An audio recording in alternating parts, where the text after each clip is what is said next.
सहना भवतु सहनौ भुनक्तु सह वीर्यं करवावहै तेजस्विनावधीतमस्तु मा विद्विषावहै। ओम शांति शांति शांति। हरि ओम। श्री गुरुभ्यो नमः। हरि ओम। I'll chant the Mangalacharan.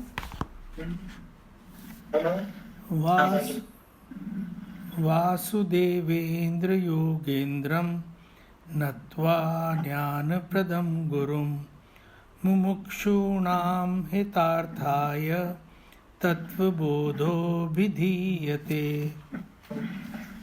And the Vastu Sangra Vakya. साधन चतुष्ट संपन्न अधिकारिणां मोक्ष साधन भूतं तत्व विवेक प्रकारं वक्ष्यामः। You need to go, Neelam. Actually, you don't know how to mute it now. That's why you are having some problem. We will discuss it today. Just remind me, huh? Anyway, right now you can't do it. You want to go out? You can. Okay. In case I. Oh. You need to go out.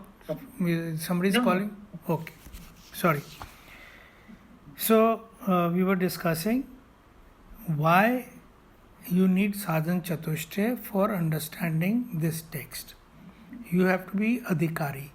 So I was just recalling when I was still in school, I went with my elder sister who was doing her MA in English, and she took me to one of her classes by taking the permission of her professor.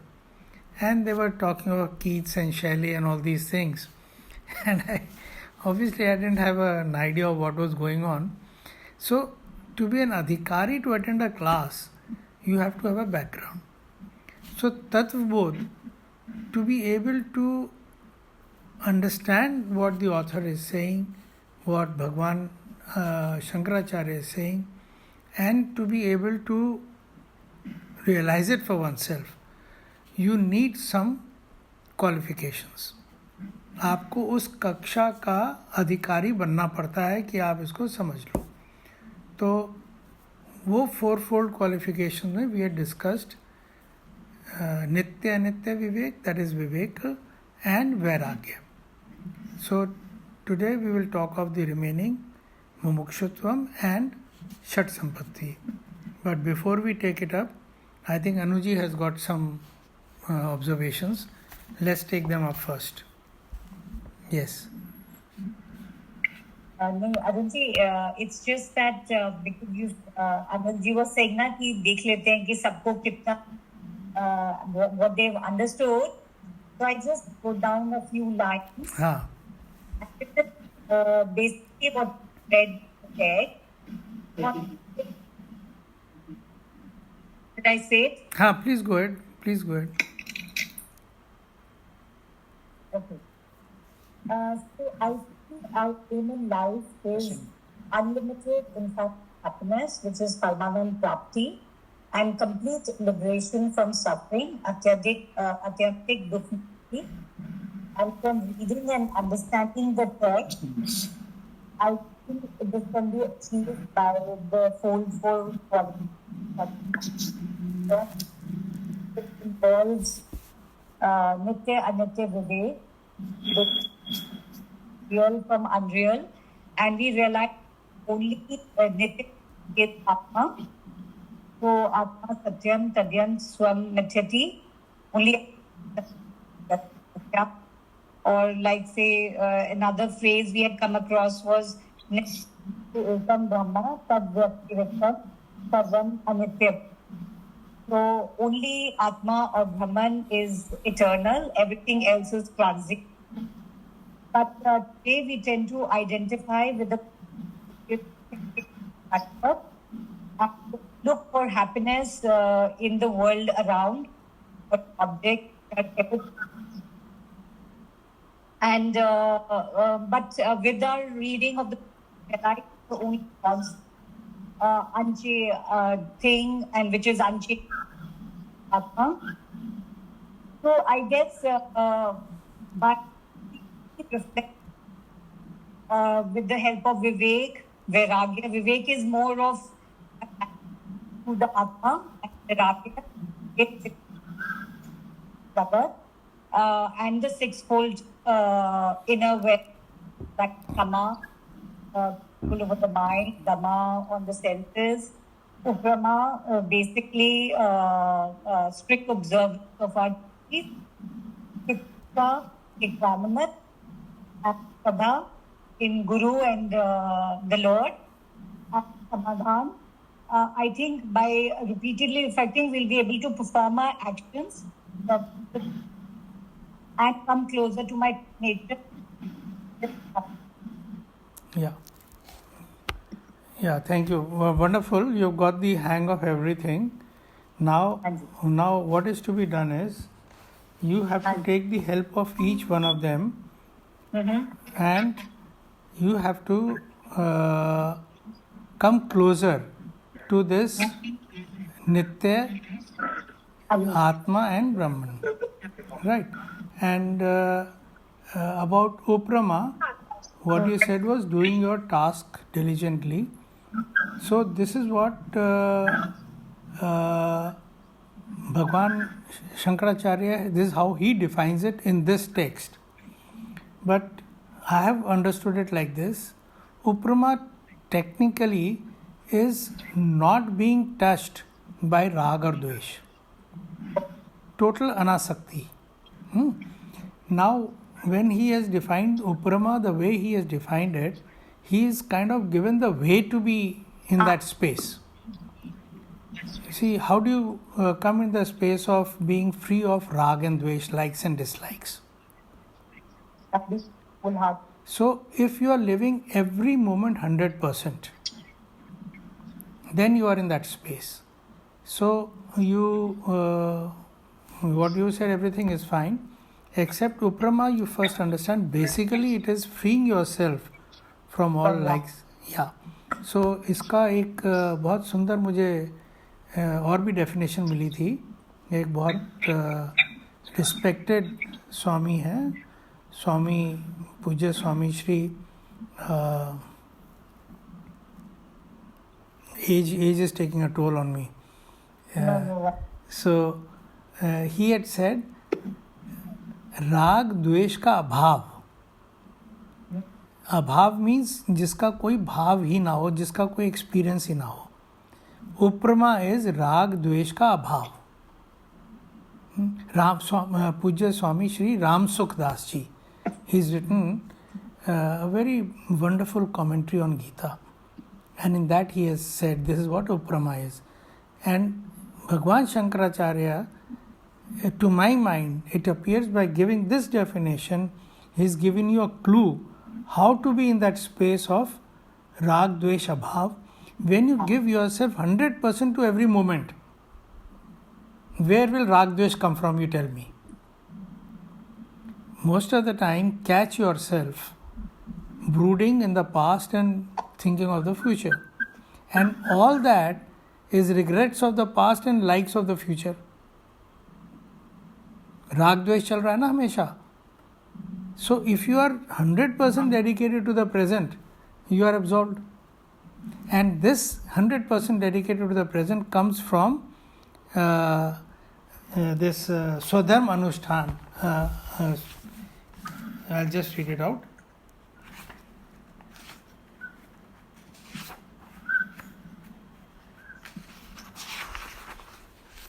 This स्वधर्म अनुष्ठानम एव. सो स्वधर्म में total निष्ठा alone है. निष्ठा means commitment, belief. स्वधर्म. अच्छा, अब आप क्या होता है, जो भी आपका धर्म है अभी इस समय का, आपका मन अगर चलायमान है राग द्वेष में, तो you would always like to do something else. And Gita starts with the fact, with this state of mind of Arjun. He says, I want to go to the forest, I don't want to fight. His dharma was to fight, और वो कह रहा है मैं forest जा रहा हूँ. तो this conflict of being to do anything other than what is ordained to him is a symptomatic of being bitten by rag and dvesh. So, by giving this definition, if you are totally involved 100% in what you are required to do, dharma, swadharma anushthan, then you are absolved from this rag dvesh, wo aayega hi nahi. So I just thought I'll contribute to this. So last time when we met, we had talked of the importance of nitya anitya vivek and vairagya. Nitya anitya vivek is fundamentally important because without having vivek of what is eternal and what is not eternal, how will you at all proceed? And then if you get involved in anitya, that which is not eternal, then whatever you decide, then it is of waste. So vairagya. And whatever is anitya is basically your desire to enjoy these momentary pleasures, either here in this life or even in Swarg or hereafter, wherever you go. So this attachment to enjoying the fruits of what you are doing, whether here or hereafter, is attachment to anitya. And giving this up is vairagya. Now why is this important? Obviously, if you don't give it up, then how will you be established in nitya? Okay. Now, what is very important is the belief that what we are studying and what Shankaracharya Bhagwan is telling is the truth. If you have knowledge, that is one part. If you don't have knowledge, it is faith. So, without faith, walking the path of spirituality is not possible. So now somebody might say, is it blind belief? So I say no. Faith is not blind belief. Faith is having only faith. And that is what the scriptures and the Guru is saying is right. But that does not take my right to seek clarifications. I forfeit the right to doubt. Faith, I forfeit the right to doubt, but I don't forfeit the right to clarify. The difference between the two is, if you clarify having faith and belief in what the other is saying, you would be open to the answers and you would get knowledge. If you doubt ab initio what is being said, then you will only go down, because you are having firm faith in something against what Guru is saying. Doubt means something against. So if you are committed to that doubt, you will be close to what the Guru and the scripture are saying. You will be wedded to your doubt. So don't have a doubt, have faith and question. Questioning is not forbidden, but doubting is very injurious for yourself. So Shraddha is very important in this path. And then Samadhanam is Chit Ekagrata, that, and somewhat like what we have done Uprama, 100% to the present. Chit Ekagrata means now we have decided that Nitya is to be sought, Anitya is to be given up, then go after it. And why do you do it? You do it because you are a mumukshu. What is mumukshu? Mumukshu is a burning desire for liberation. So these things are later part, but I have clarified it because they form a cohesive set. So now we have, any questions about these three or anything that we have talked about so far?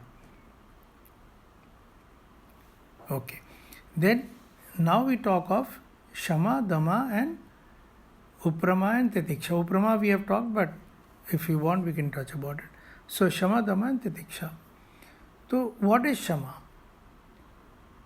When you have ascertained what is Nitya and you have determined that you are bent upon staying with Nitya, then you have told your intellect about it. Please follow the sequence of thought. Clear? Intellect controls the mind. And the mind is chasing all the funny things in the world. And you have told him, I need Vairagya. If I have to be in Nitya, then you have to get dissociated with the Anitya. Vairagya is important for that. But mind is still a mind. So Shama is a treatment of the mind, control of the mind. Consciously, you have to control the mind. Therefore, the importance of Shama. Now, that may be done in so many ways, depending on your Guru. He may tell you to do japa, he may tell you to do upasana, he may tell you to do yogasans.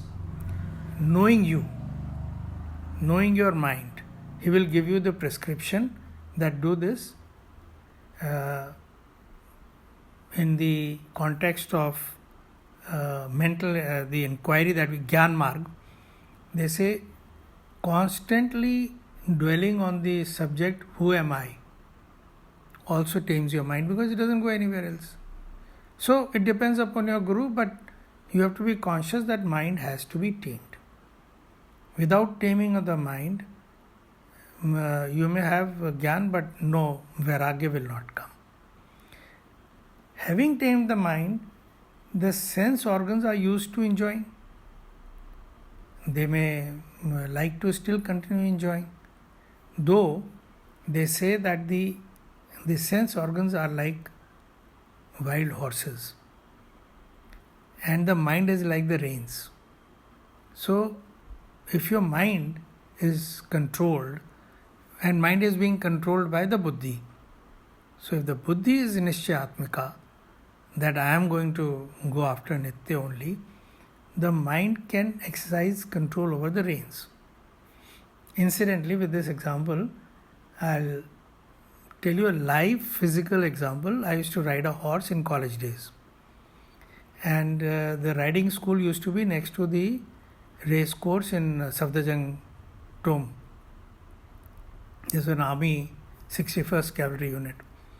So, they used to take us out of the riding school. So once we were going in the race course where the horses, ran. Now and there we were cantering, we were galloping in fact. And suddenly I found my horse became a master of his own gallop, and I couldn't control it. And we were told to do a few things, and I tried everything. And the surface was wet after the rain. And there was a horse in front who had also bolted, and all the mud was coming onto my face. Now, I learned after that the horse is controlled by a bit which is put over his tongue and pulls on the side when you pull it. So these very smart horses, they put the bit under the tongue. So it no longer bites their sides. So you may keep on pulling and tugging and he will not respond. So this is the runaway horse and your senses. They're very smart. They may outsmart your mind. But they will outsmart the mind only if the mind is attached to what you desire. They will then, even if you are trying your best, they will run away. So, I have written down there is verses 59 and 60 of Gita in chapter 2, which specifically say that you may control your mind, but if your attachment is there, then the senses will overpower your mind. They've used a very wonderful word, that the senses forcefully kidnap the mind.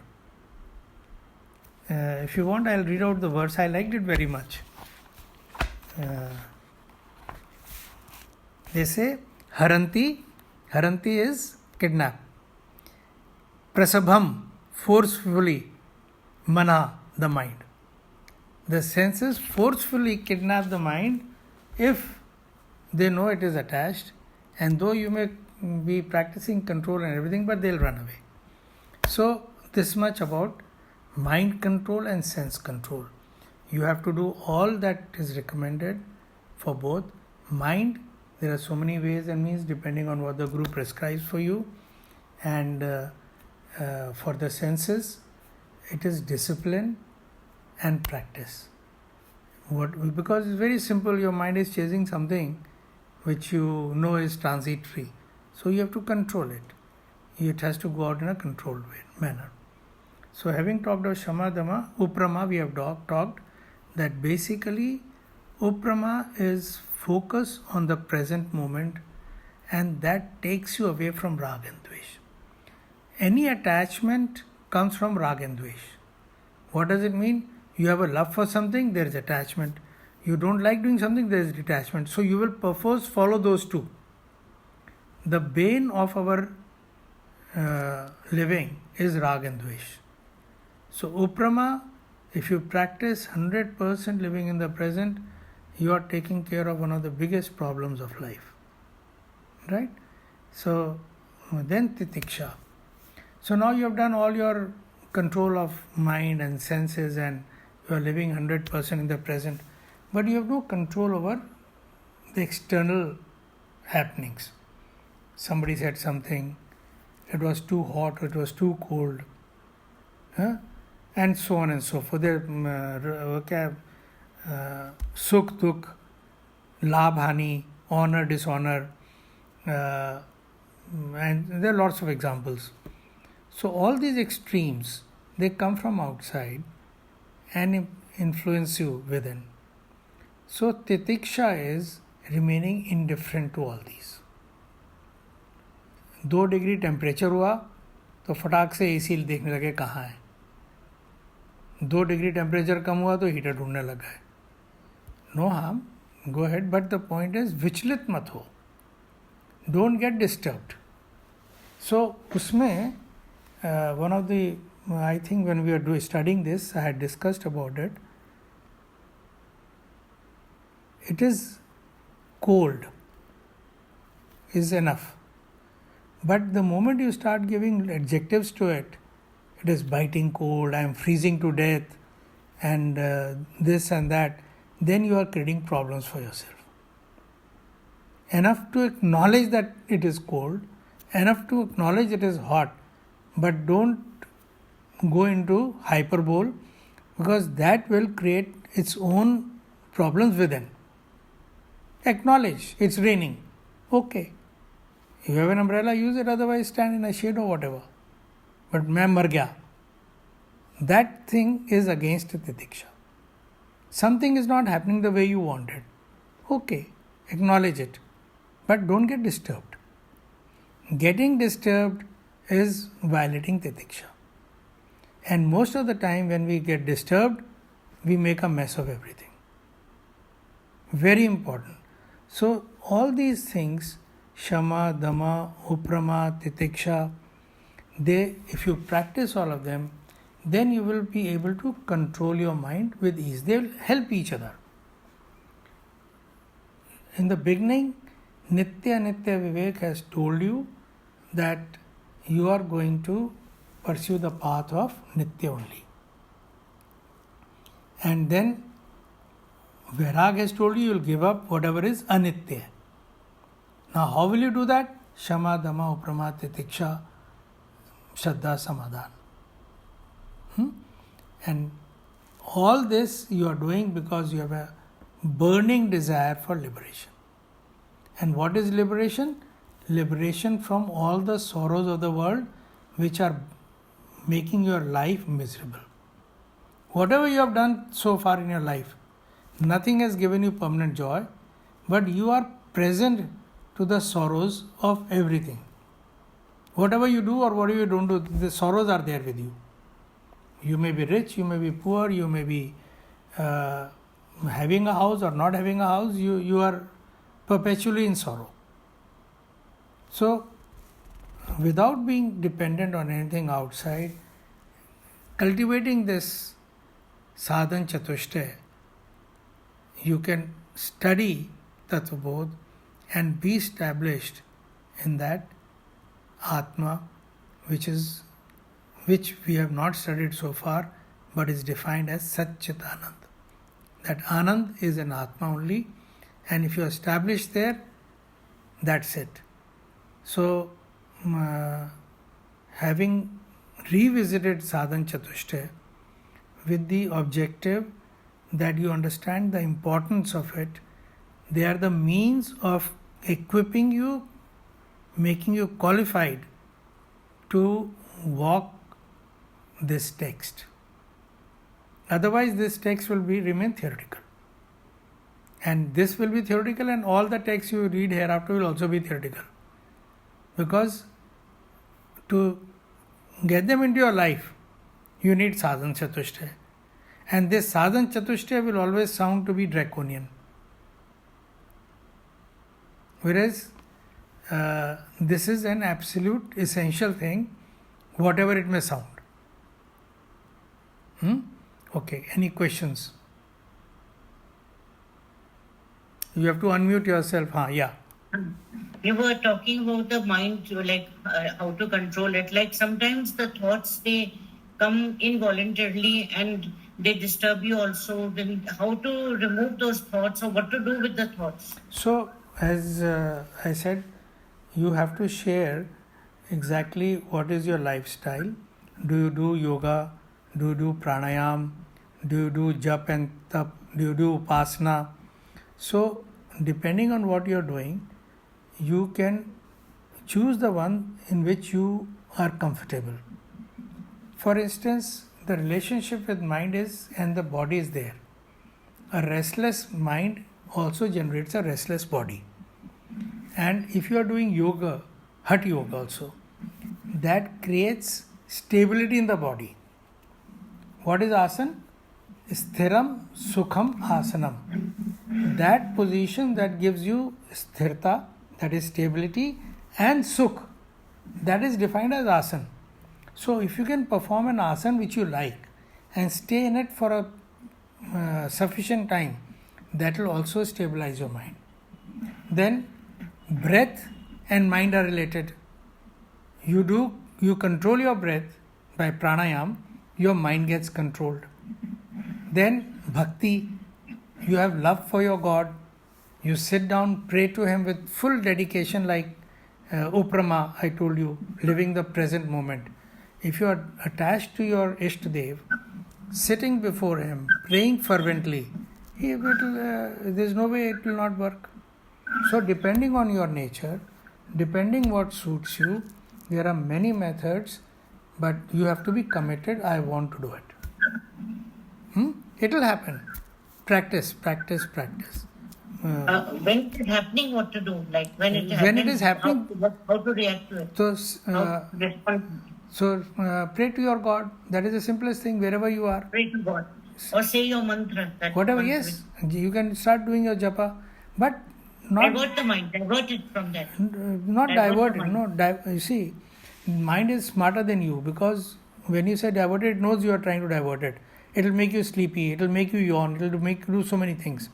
So what you have to do is consciously and fervently ask for His help. God help. Yes, God, please help me. फिर वो mind has no control over God. Correct. But He has control over your thoughts. So He will create thoughts which will negate your efforts. You are getting my point? Yes, the thoughts are, that means some impurities are there. Forget whatever it is. Impurities. See, thoughts are not impurities. Make a very, very conscious decision not to be judgmental. Don't ever be judgmental. Thoughts are thoughts. You have made them pure and impure. So anything that takes you away from your objective is to be shunned, and anything that furthers your objective is to be adopted. It may be the same thought. So how can you say it is pure or impure per se? So don't get into this whirlpool of purity and impurity and judgmentalship rather. Not that, but judgmentalship. Don't judge.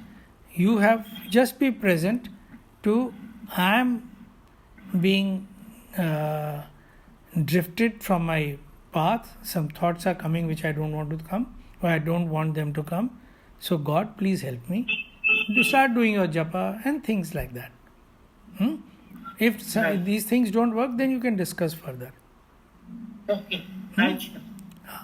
But then you must get connected to God in a way that He responds, and that you have to do when you are not getting disturbed. When you are at peace, then also you should get connected. It's not that only when you are disturbed that you should remember Him. That you remember God. Make it a habit. 10 times a day, get connected with Him when you are at peace. Okay? Thank you. So we'll close now. We'll do the closing prayer. Om Purnamada Purnamidam Purnat Purnamudachyate Purnasya Purnamadaya Purnameva Vasishyate. Om Shanti Shanti Shanti. Hari Om. Shri Gurubhyo Namaha. Hari Om. May the Lord's blessings be with all of us, and we may reach our destination. Hari Om. Have a nice day. Thank you. Hari.